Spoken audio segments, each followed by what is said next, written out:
Hello, everyone, and welcome to this edition of the Temporal 3 podcast, where we talk all about fire alarm. I'm joined by my co host, Charles Aulner. Hello, Charles. Hello, everyone. Hi, Brian. There. And my other co host, Chris Godwin. Hello, Chris. Hey, Brian. Hey, Charles. Howdy. Well, guys, this morning I'd like to talk about the most common mistakes that our students make. Now, don't get me wrong, I love our students. I love talking to our students both during and after and before class. Any opportunity I have to engage with a student is always a good thing for me. I really enjoy helping people to achieve their training goals. However, sometimes I do find that our students make mistakes even despite some things and some guidance that we may give them. Chris, what's one of the common mistakes that you've seen some of our students make?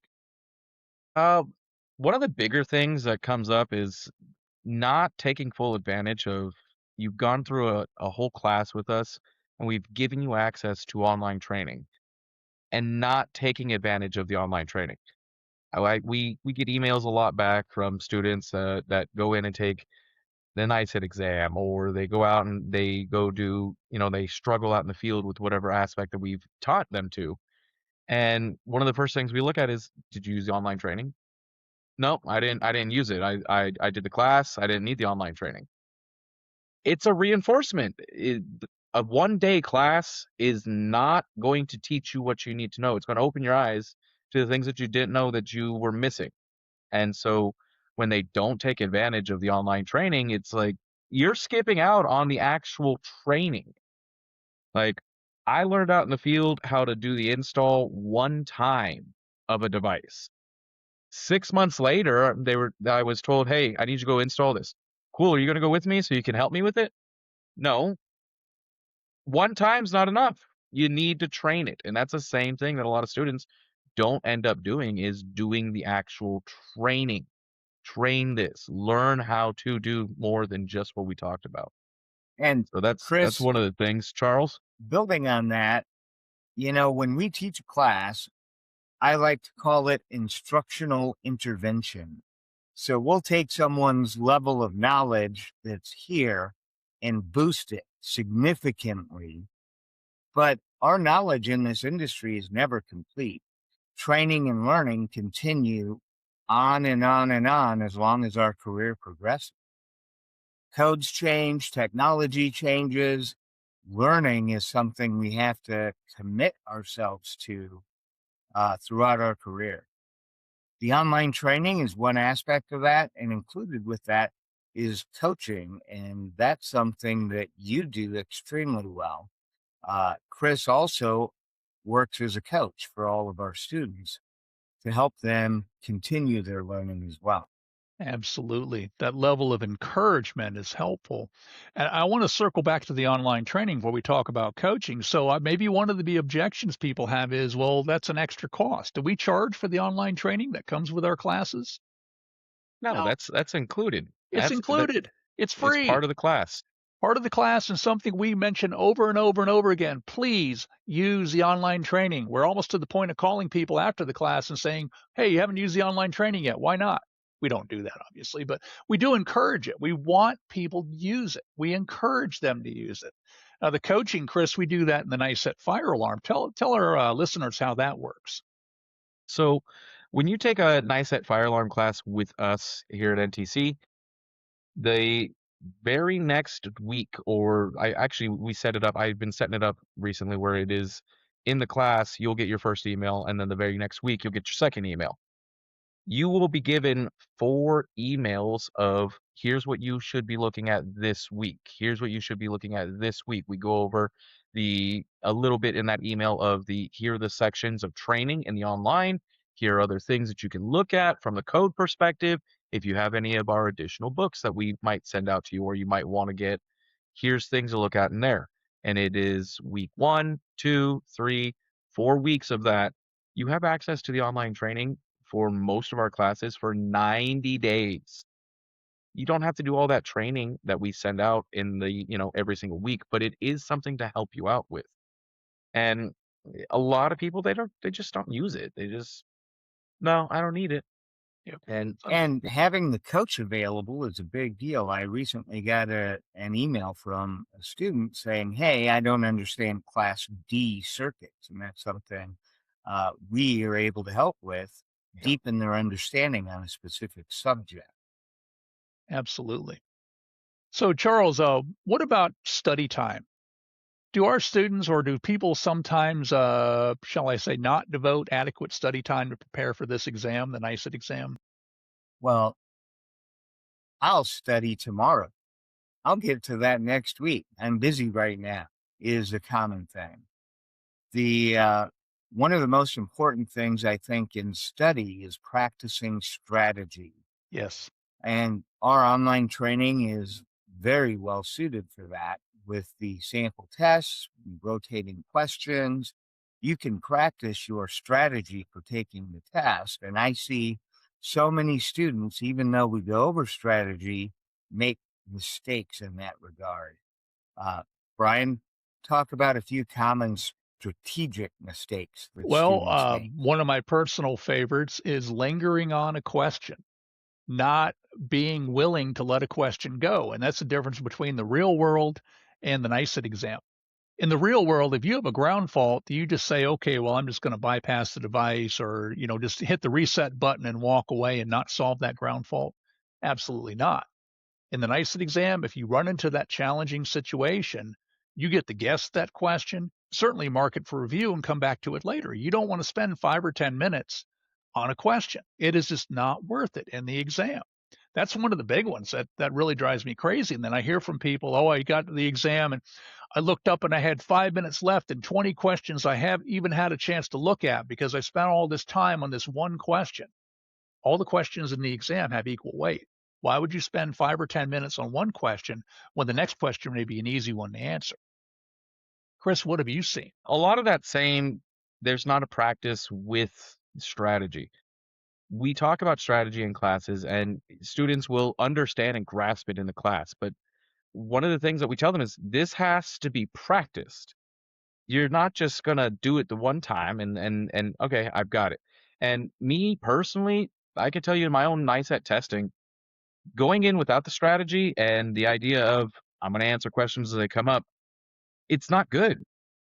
I mean, I failed level 2 times, and I had to take level 3 2 times because I did not employ a strategy.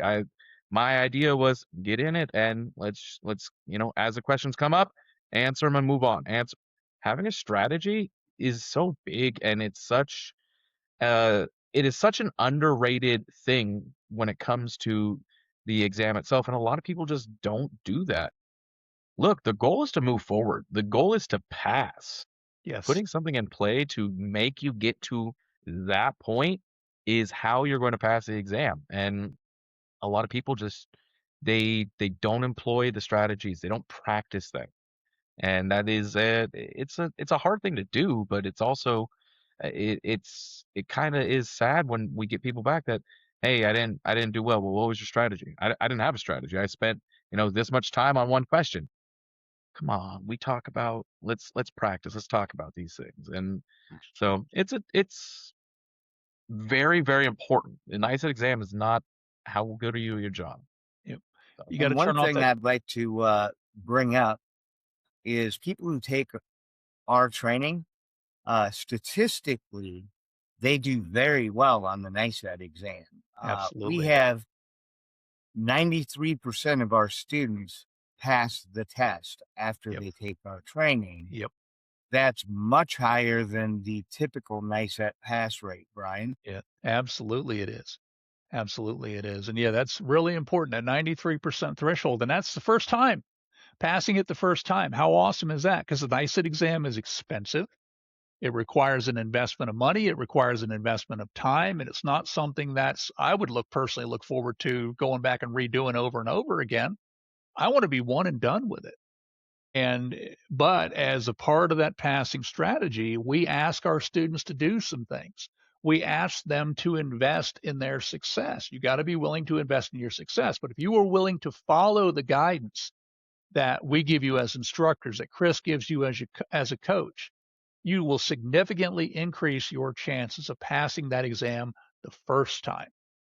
Don't become a source of revenue to NICET and retaking exams. Students who take advantage of the coaching and the online training after attending a class, their pass rate goes up significantly from Yes, 93. I mean, absolutely. I'm reluctant to say 100%, but Can't say that. Yeah. yeah, it's very unlikely that a student who goes through coaching will fail the test. Absolutely. But One again, of the things Chris, that you brought up, Brian, was this is an investment. One other thing that students don't do is put this as an investment and get the books, get the code books.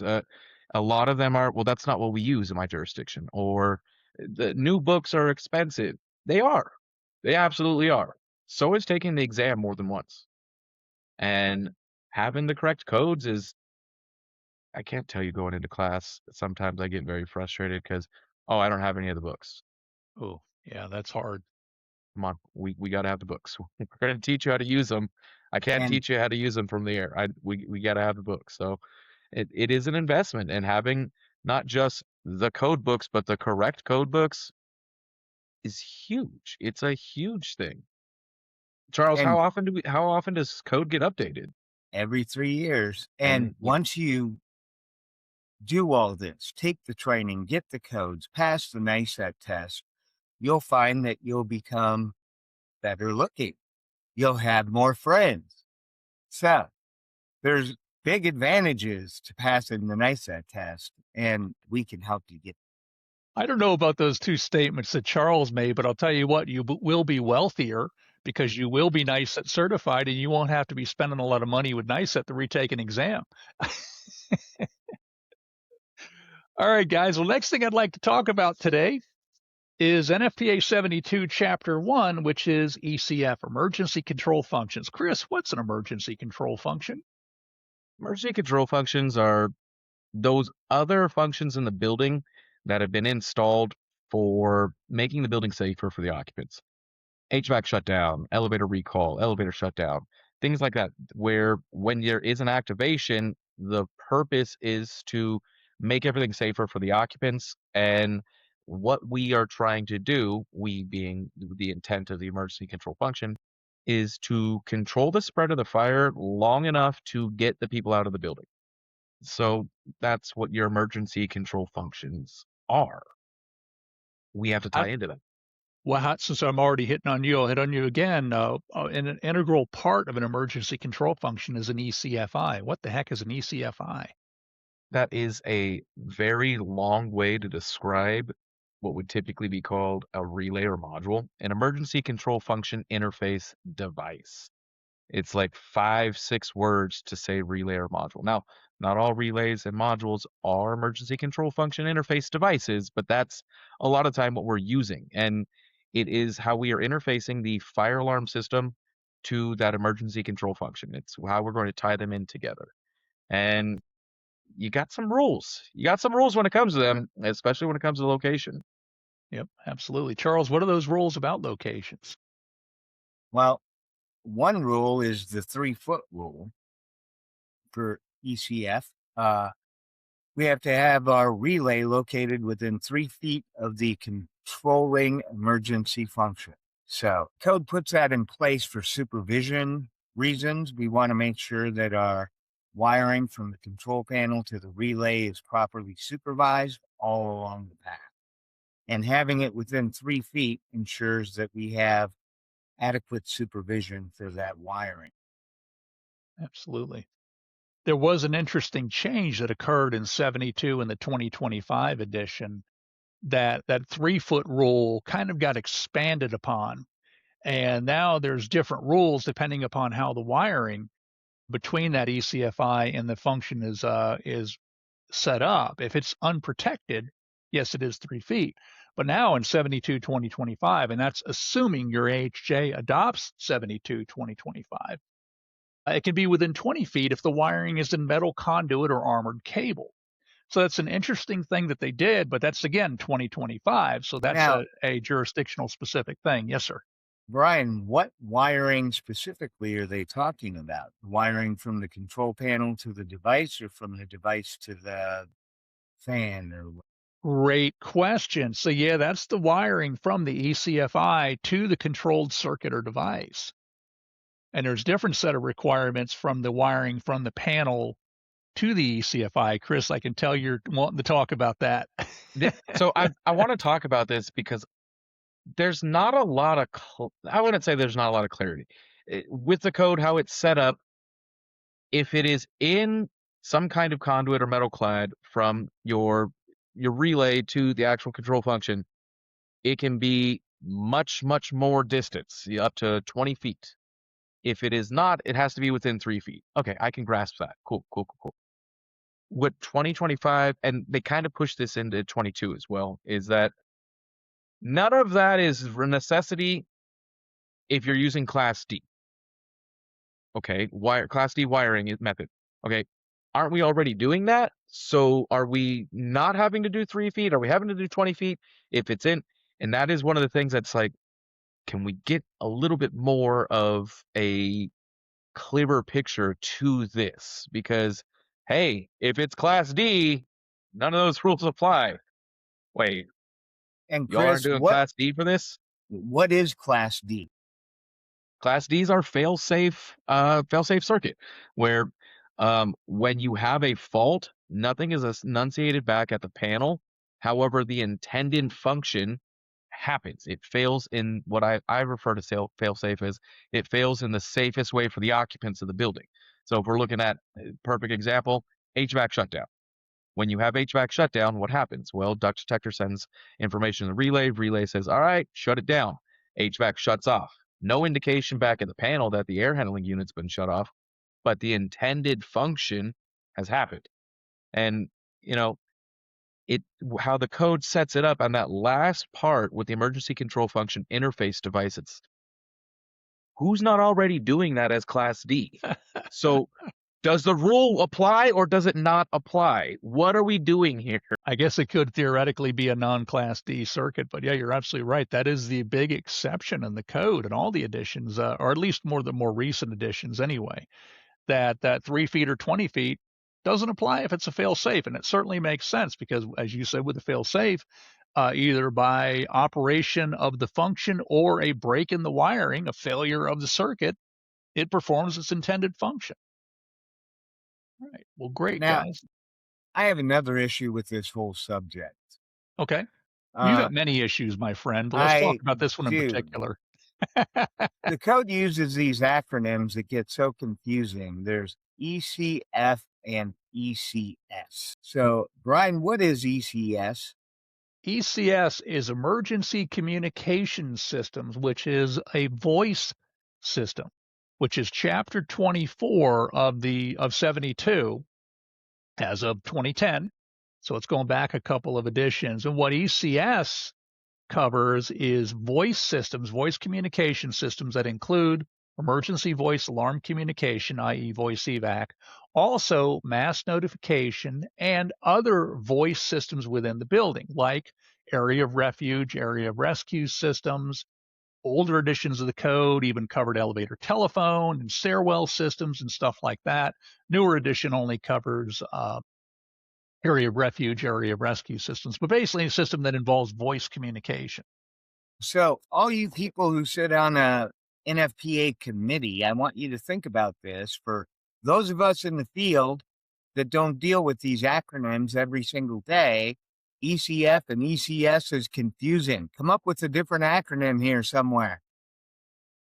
Communication Systems for Emergencies, CSE or something. Yeah. Voice. Good luck. Put Good it luck in with as that. Chapter 24, voice systems. Yep. Good luck with that. I'm sure the people on the committees will definitely take that up at the next meeting. I'm sure they will. Well, gentlemen, our last topic for today is questions from the field. So, a question from our students is, what are the separation requirements between fire alarm circuits and other circuits? Chris, you want to lead us off on that? I'll take the lead on it.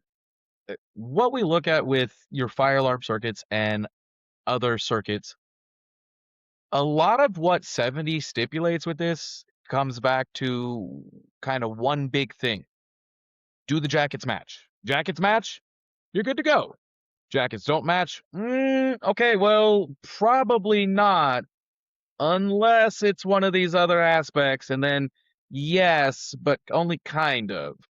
And so, yeah, you can definitely have your circuits mixed in together, but jackets got to match. And with what we work at with fire alarm, most of the time it's power limited.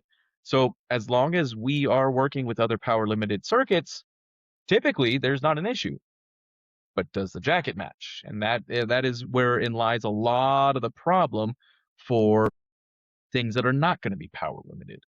Your power supply, your light and power of the building, things like that, not going to be power limited, and you have issues there where you're going to need to have separation. Where would somebody find this information? How would they know what the limitations are and what the requirements are? What code would govern that? Well, we're going into 70. We talking about cable, going into Yep. 70. Talking about wire, going into 70. Yep. Absolutely. And talking about Absolutely. fire alarm, 760.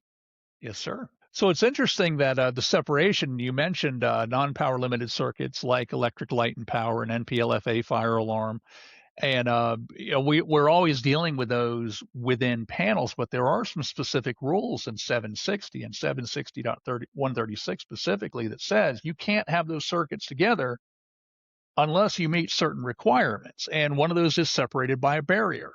Okay, that's kind of a difficult thing. If they're associated circuits within an enclosure, there has to be a 1/4 inch separation. So if I'm bringing power 120 volts into my fire alarm panel, which is electric light and power, has to be at least a 1/4 inch separation from that and the fire alarm circuits, my SLC and my NAC and my IDCs. In hoistways, there's some specific requirements. Has to be in conduit. Any other application where they're not associated, there has to be a 2-inch separation. But as Chris, as you mentioned, there are different rules depending upon if they are similar types of circuits, similar voltage limitations, where you have PLFA like with class 2, class 3, and communication circuits. Charles, you want to talk about those a little bit, what the rules are there? Well, one thing that comes to my mind, especially for a hoistway application, is CI cable. Can I use CI cable that's not in conduit in a hoistway? I would say not. Not No, in an code elevator says, hoistway. yeah, So it still has to be in conduit. according to 760. Yeah. And class 2, class 3 wiring, that's all power limited as well. When we get into class 1, that's higher voltage, higher current. That's a bigger issue. But if I have power limited cable in a class 2 or 3 running with class 2 or 3 circuits, that's fine. There's no problem with 70 in that regard. They do say, and they differentiate between class 2 and class 3 because class 2 has 150 volt insulation and class 3 and communications have 300 volt. So as Chris mentioned, it's all about the jacket rating. So you can have a class 2 circuit if you have a class 2 circuit that has a cable with a 300 volt jacket insulation. That way they're the same. But if it's a class 3 or communications, those are by default. CL3 cable and CM cable are by default 300 volt jacket insulation. So those can be with power limited fire alarm. And And go ahead. are you familiar with any cables that actually have 150 volt insulation? In distribution, I know we had some CL2 cables that were specifically CL2, but most of them, honestly, were CL3 or CM listed, which is the 300 volt. Yeah, and in practicality, really any cable we would be using would be 300 volts minimum. Right. Yeah, absolutely. You just want to check the rating on it because there's going to be that AHJ that's going to look at it and call you out on it. I mean, even if you Sure. look at Cat 5, that's Yep. 300 volts. Right. So, And that's a CM. Yep. You're absolutely right.